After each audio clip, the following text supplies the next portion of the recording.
राजनीति शास्त्र की परंपरागत परिभाषाएं ये राज्य केंद्रित होती हैं। इन परंपरागत परिभाषाओं को हम 3 श्रेणियों में बांटा जा सकता है।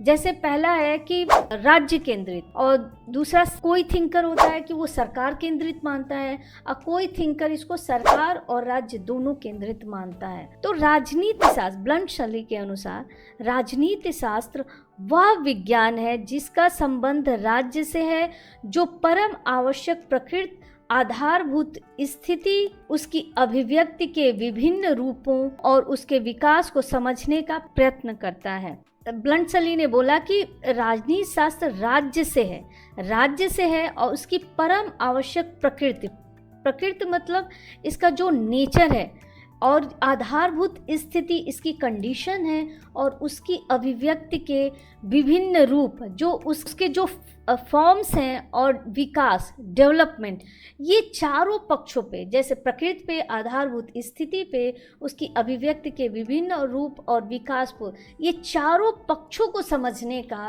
प्रयत्न करता है। फिर आगे गैटिल के अनुसार, गैटिल ने राजनीति शास्त्र को राज्य का विज्ञान कहा है।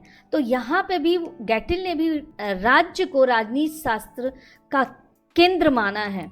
यह बताता है कि पिछले समय में राज्य का क्या क्या रूप रहा है।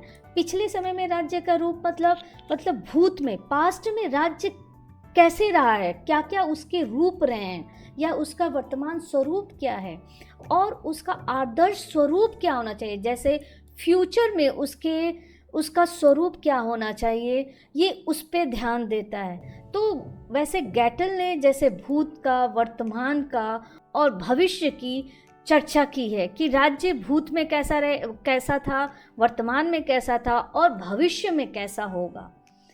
अब गार्नर की परिभाषा जो है, राजनीति शास्त्र का प्रारंभ और अंत राज्य के साथ होता है।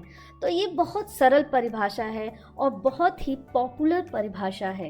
ये राजनीति शास्त्र का प्रारंभ और अंत राज्य के साथ मानते हैं। मतलब ये हुआ कि अगर राज्य है तो राजनीति शास्त्र है, अगर राज्य का अंत हो जाएगा तो राजनीति शास्त्र का अंत हो जाएगा।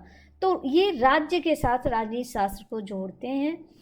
अब गैरिस के अनुसार राजनीति शास्त्र को एक शक्ति के संस्था के रूप में, उसके संपूर्ण संबंधों, उसके मूल मतलब उसका जो राज्य का उद्गम, राज्य का उसका प्रयोजन क्या है, उसकी उत्पत्ति क्या है, उसके नैतिक महत्व क्या है, और आर्थिक समस्याओं का अध्ययन करता है, वही राजनीति शास्त्र है।